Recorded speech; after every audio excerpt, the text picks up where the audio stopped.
आपको क्या लग रहा है, इस बार गलत जगह पंगा लिया है? देखिए, पिछले कुछ सालों में, दशकों में चीजें बदल गई हैं। आप अभी भी बिग ब्रदर नहीं बन सकते हैं। क्या ये एक जनरल मूड है सर? आप तो बहुत अच्छी तरह से फोर्सेस और ऑफिसर्स को जानते हैं, उनसे बातचीत भी रहती होगी। क्या ये एक जनरल मूड है कि इस बार ट्रंप को जवाब दिया जाए?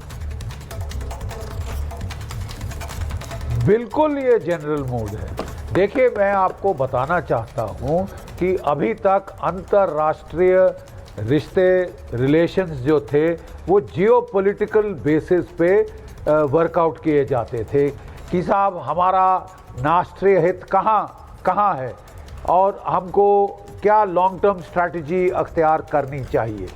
डोनाल्ड ट्रंप ने इसको मर्केंटाइल बेसिस पे कर दिया है। चलिए, वो भी ठीक है, वर्ल्ड वॉर 1 के पहले भी मर्केंटाइल बेसिस पे था, जबकि ग्रेट डिप्रेशन हुई और फिर वर्ल्ड वॉर 1 हुई। ठीक है साहब, वो भी मंजूर है, चलिए कोई बात नहीं, we can adjust to that. लेकिन साहब ये डोनाल्ड ट्रंप साहब का तो नया मर्केंटाइलिज्म है ना, very temperamental, very tactical, very mercurial. वो दिन बाय दिन, hour by hour, minute by minute बदली हो रहा है। तो साहब हम कैसे फैसला करें कि हम अपनी लॉन्ग टर्म स्ट्रैटेजी कैसे बनाएं? अब देश मिनट बाय मिनट अपनी दिशा तो नहीं बदली कर सकते ना साहब, जैसे कि आप बदली कर रहे हैं। नंबर 1। नंबर 2, आप बताइए, हमको समझना चाहते हैं आपकी ग्रैंड स्ट्रैटेजी क्या है। आपका असली दुश्मन आप किसे मानते हैं? रूस को, चीन को या ब्रिक्स को? अगर आप ब्रिक्स को दुश्मन करार कर रहे हैं तो प्लीज डोंट फॉरगेट, ब्रिक्स के अंदर एक बड़ा भारी आई है और वो आई स्टैंड्स फॉर इंडिया, भारत। ठीक है साहब, आप जो है धकेल रहे हैं अपनी short sighted tariff Trump policy को लेकर भारत को रशिया इंडिया ट्रायंगल में, जो प्रिमाकॉव साहब ने 1990 की दशक में प्रपोज किया, आप धकेल रहे। मैं आपको कह रहा हूं कि अमेरिका में जो जियोपॉलिटिक्स के पंडित हैं, कुछ सालों बाद वो सवाल करेंगे, हु लॉस्ट इंडिया?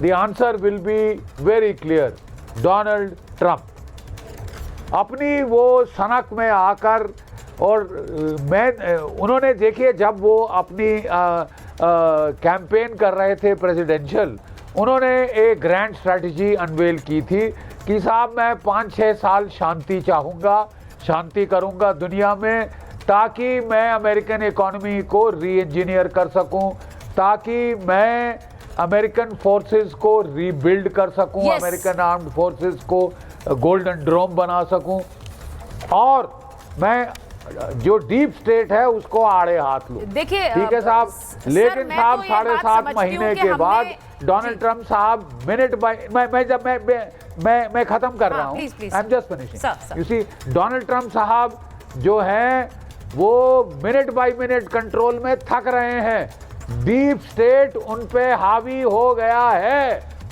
और जो चाहते हैं वो उसी पे वापस आ गए हैं। रूस मेन एनिमी बता रहे हैं अब, ठीक है, जो कि डीप स्टेट का रवैया था। ये है बेसिक प्रॉब्लम।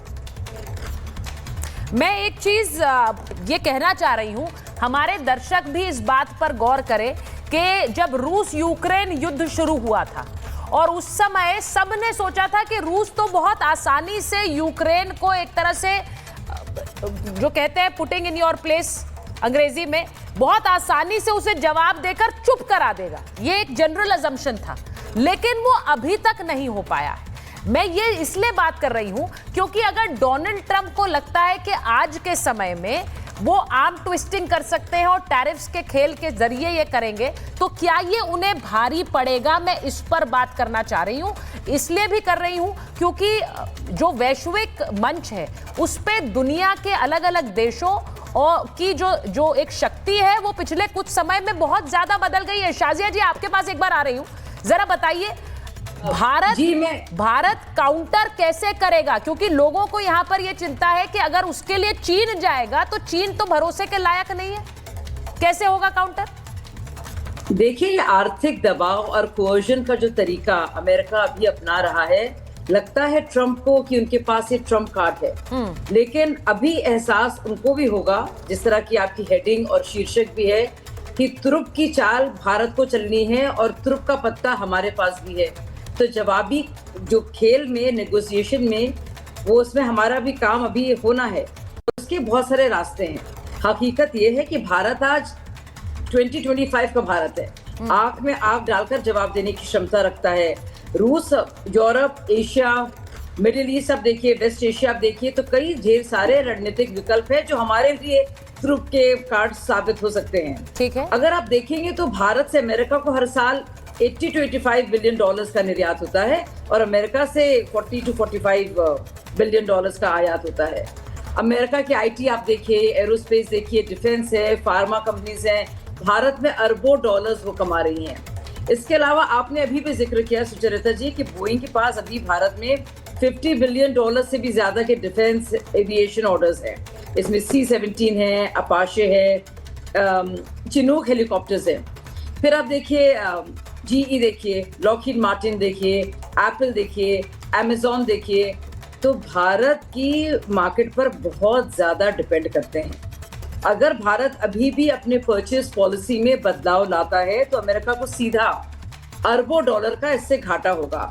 मैं कह नहीं रही हूँ ऐसा होगा, मैं अलग अलग पॉसिबिलिटीज आपके सामने, आपके समक्ष रख रही हूँ, जो मुझे लगता है जब दो देशों के बीच में जो बराबरी से अपना काम आगे करना चाहते हैं और एक समानता की तरफ, वर्ल्ड ऑर्डर की तरफ काम करना चाहते हैं, बजाय कि वो कोई एक उसमें बुली करे और कोई दूसरा उसकी बात माने, कोई आदेश देने के लिए ना। तो यहाँ पे भारत प्रथम, भारत सर्वश्रेष्ठ, भारतीय नीति इसी पर आधारित है। एक अलग ही रूप में आए, लेकिन इसका असर हो सकता है। शाजिया जी, ये डोनाल्ड ट्रंप अपने दूसरे कार्यकाल में एक अलग ही रूप में आए हैं, तो उनके उस अलग रूप को कोई समझ नहीं पा रहा है। उन्हें ये समझ नहीं आ रहा है कि डोनाल्ड ट्रंप कब क्या फैसला। मुझे इस बात में कोई हैरानी नहीं होगी कि डोनाल्ड ट्रंप ये भी कह दें एक हफ्ते के बाद कि मैं ये टैरिफ वापस ले रहा हूं। ये भी हो सकता है, क्योंकि डोनाल्ड ट्रंप कह रहे हैं मैं अपनी देश की अर्थव्यवस्था को बेहतर करने के लिए कर रहा हूं, लेकिन उन्हें क्या लग रहा है बाकी देश कोई कदम नहीं उठाएंगे। मैं जरा आपको एक बार दिखाना चाह रही हूं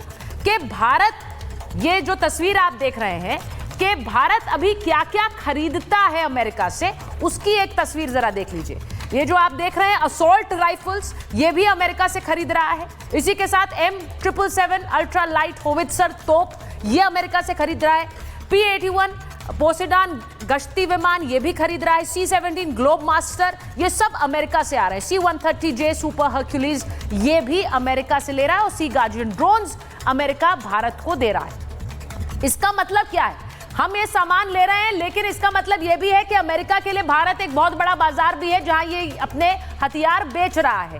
रूस से हथियार खरीदना कम करने की बात ट्रंप बार बार कहते हैं भारत को कि आप अमेरिका से हथियार खरीदिए, रूस से बहुत ज्यादा हथियार आप खरीद रहे हैं। अब मैं एक बार ए कॉमोडोर आपके पास आ रही हूं। ए कॉमोडोर, मुझे बताइए, जिस तरह से हथियार खरीदे जा रहे हैं, ये हथियार अगर आज के समय में भारत ये तय कर ले कि हम खुद भी बनाएंगे और देशों से खरीदेंगे, जिसमें रूस तो हमारा एक बहुत बड़ा सप्लायर है ही, तो अमेरिका के लिए कितना बड़ा नुकसान होगा। हमने अभी बोइंग की बात की है कि अगर ये सौदा रद्द होता है तो 32,000 करोड़ का नुकसान अमेरिका को होगा। Sucharita ji, thank you for calling me. बहुत ही अच्छी बात कही आपने कि अगर हम बोइंग का जो P-8I है एयरक्राफ्ट, जो कि मैरीटाइम पेट्रोल एयरक्राफ्ट है, उसी की डील कैंसिल करें, सिर्फ एक ही डील को तो 31,500 करोड़ का है। साथ साथ में हम अभी ड्रोन्स भी ले रहे हैं कई हजार करोड़ के, जो कि MQ-9 है, जिसमें से 16 ड्रोन एयरफोर्स आर्मी में डिवाइड किए जाएंगे, 8 ईच, और बाकी जो है ड्रोन 11 के करीब, 15 के करीब वो जाएंगे नेवी के पास। तो कहीं ना कहीं एक बहुत बड़ा डील्स जो हम अमेरिका से कर रहे हैं। आप देखिए, रशिया से हम 72% लेते थे डिफेंस इक्विपमेंट 2010-14 के अंदर, आज 36% तक गिर चुका है और अमेरिका से बढ़ गया है और $20 बिलियन का बन गया है। और अमेरिका आज 13% वेपन सिस्टम्स भारत को सप्लाई करता है। तो अगर भारत एक कदम लेता है इसके ऊपर कि अपने